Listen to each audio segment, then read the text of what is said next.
Haleluya. Selamat pagi saudara-saudara, selamat memasuki minggu yang baru di bulan Februari ini. Mari sama-sama kita kembali melihat firman Tuhan di dalam kitab Kolose pasal 1. Masih dari bagian dari doa-doa untuk jemaat Tuhan, untuk kita anak-anak Tuhan yang perlu untuk kita, yaitu supaya kita mengetahui kehendak Tuhan dengan sempurna.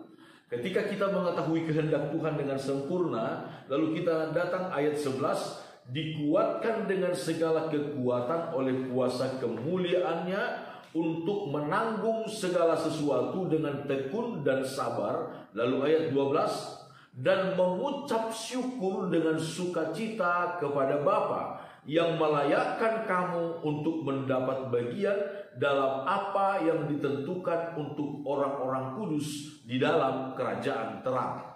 Saudara-saudara, bagian berikutnya, buah berikutnya, berkat berikutnya, ketika kita mengetahui kehendak Tuhan, dapat mengerti, memahami kehendak Tuhan dengan sempurna, maka ayat 12 dikatakan, kita akan dapat mengucap syukur dengan sukacita kepada Bapa. Mengucap syukur dengan sukacita. Saudara-saudara, ini adalah tingkat ucapan syukur yang luar biasa.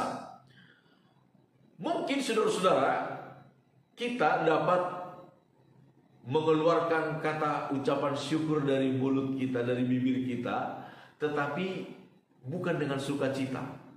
Hanya karena kita tahu kata Alkitab, kita harus mengucap syukur dalam segala perkara.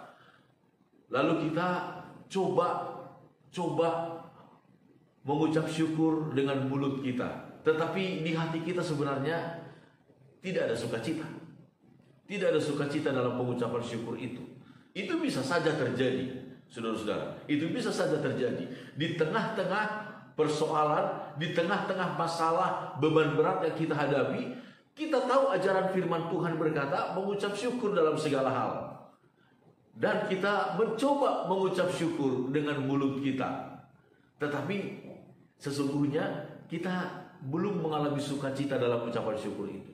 Tetapi firman Tuhan berkata, saudara-saudara, ketika kita mengetahui kehendak Tuhan dengan sempurna dalam hidup kita ini, maka kita akan mampu mengucap syukur dengan sukacita. Bukan sebagai sesuatu yang hanya paksaan saja, saudara-saudara, kita mengucap syukur, bukan. Tetapi betul-betul ada sukacita dari dalam hati kita ketika kita mengucap syukur. Walaupun secara jasmani yang kita alami, yang kita rasakan adalah sesuatu yang tidak kita inginkan. Itu yang kita lihat di sini. Paulus, saudara, dalam kesaksiannya kepada jemaat di Filipi, ketika ia dalam penjara, ada orang yang coba-coba memperberat beban Paulus dengan berpura-pura memberitakan Injil.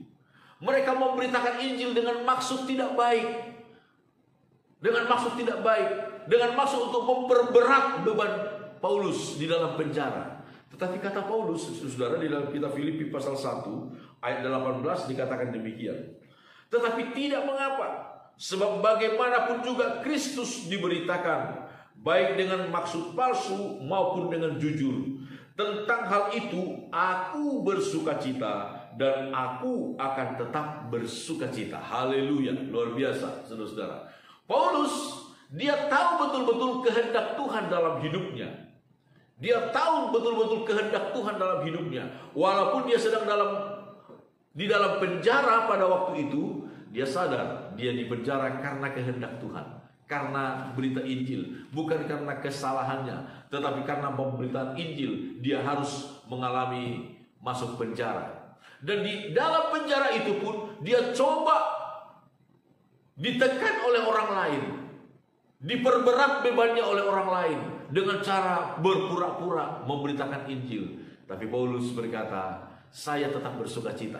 Saya tetap bersukacita. Sebab bagaimanapun juga Kristus diberitakan, Injil diberitakan.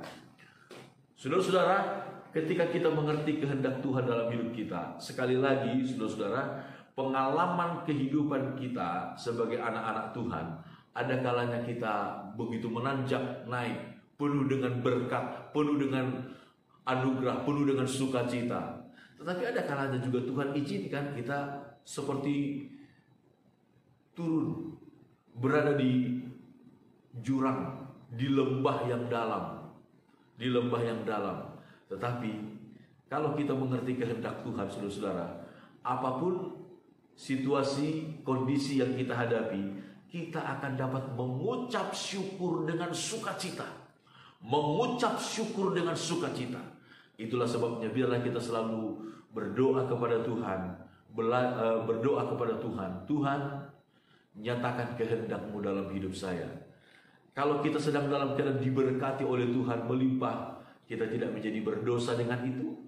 Ataupun ketika kita mungkin sedang dalam keadaan berada di lembah yang dalam, kita tidak juga berdosa kepada Tuhan, meninggalkan Tuhan karena semua hal itu. Dan kita tahu Tuhan sanggup mengangkat kita, Tuhan sanggup memberkati, Tuhan sanggup melindungi kita dengan kasih dan anugerahnya. Amin. Tuhan memberkati kita semuanya.